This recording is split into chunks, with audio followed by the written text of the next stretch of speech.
वाहतूक कोंडी आता त्रस्त होत चाललेला आहे ठाणेकर नागरिक. त्याचप्रमाणे वसई विरारचा देखील नागरिकांना याचा मनस्ताप होतोय. 16 महिन्याच्या चिमुकल्याचा या वाहतूक कोंडीमुळे मृत्यू झालेला आहे. एकंदरीत याच वाहतूक कोंडीमुळे ठाणेकर त्रस्त झालाय, त्याचप्रमाणे आता त्याच ठिकाणचे लोक देखील या वाहतूक कोंडीमुळे मला कळत नाहीये. सरकार एखादं ज्यावेळेला नोटिफिकेशन काढते त्यावेळेला त्या नोटिफिकेशन साईड इफेक्ट काय त्याचा कधी काही विचार सरकार करते की नाही.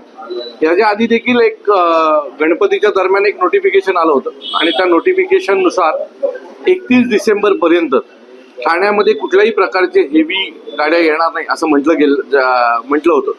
पण दुसऱ्या दिवशीपासूनच हेवी ट्रक ठाण्यामध्ये दिसायला लागले. काल देखील आदरणीय उपमुख्यमंत्र्यांनी पुन्हा एक नोटिफिकेशन काढलं आणि त्यात म्हटलं गेलं की रात्री 12 ते सकाळी 6 एवढ्याच वेळात हेवी ट्रक येतील. त्याच्या व्यतिरिक्त दिवसभरात ठाण्यामध्ये हेवी ट्रक येणार नाहीत. पण आज जर तुम्ही ठाण्यात फिराल तर ठाण्यात दुपारी देखील हेवी ट्रक होते, संध्याकाळी आता देखील हेवी ट्रक आहेत. सो कुठलाही एखादा ज्या वेळेला नोटिफिकेशन निघतं त्यावेळेला आपण जबाबदार आहोत आणि जबाबदारीने या सगळ्या गोष्टी करायला हव्यात. त्या गोष्टी होताना ठाण्यात दिसत नाहीये आणि त्यामुळे या सगळ्यांचं ठाण्यामध्ये हसं होतंय की काय अशी भावना लोकांमध्ये आहे. लोकांना फसवलं जातंय की काय अशी भावना सर्व लोकांमध्ये आहे. काल वसईत घडलेली घटना यालाच अनुसरून आहे. तुम्ही जर नीट प्लॅनिंग केलं असतात तर त्या चिमुकलीचा जीव काल गेला नसता. कारण ठाणे आउटस्कटला जेवढे शहर आहेत ती सगळी ट्रॅफिकमध्ये होती. तर या सगळ्याचा जर विचार केला गेला नाही तर भविष्याच्या काळामध्ये ट्रॅफिक हा विषय प्रचंड गंभीर झालेला तुम्हाला सगळ्यांना पाहायला मिळेल. या वाहतूक कोंडीच्या विरोधात मनसे आता रस्त्यावर उतरणार आहे. कशा प्रकारे आंदोलनाचं मी पुन्हा सांगतो, मी उद्या मोर्चा काढल्याच्या नंतर परवा ट्रॅफिक होणार नाही असं माझं मत नाहीये. परंतु संपूर्ण ठाणेकरांचं लक्ष या गोष्टीकडे केंद्रित करण्यासाठी आणि त्यांचा आवाज बनण्यासाठी आम्ही हा मोर्चा काढतोय. कारण प्रत्येक ठाणेकर या सगळ्या गोष्टीला त्रस्त आहे. पण कोणाकडे जावं याचं सोल्युशन काय हे त्याला माहीत नाही. सो त्यासाठी ठाण्यात एकत्र येणं गरजेचं आहे आणि त्या एकत्र येण्याची सुरुवात ही उद्यापासून आम्ही करतोय. चुकीच्या प्रकारचं इन्फ्रास्ट्रक्चर आणि चुकीचे प्रकारचे निर्णय याच्यामुळे ठाण्याची ट्रॅफिक वाढते.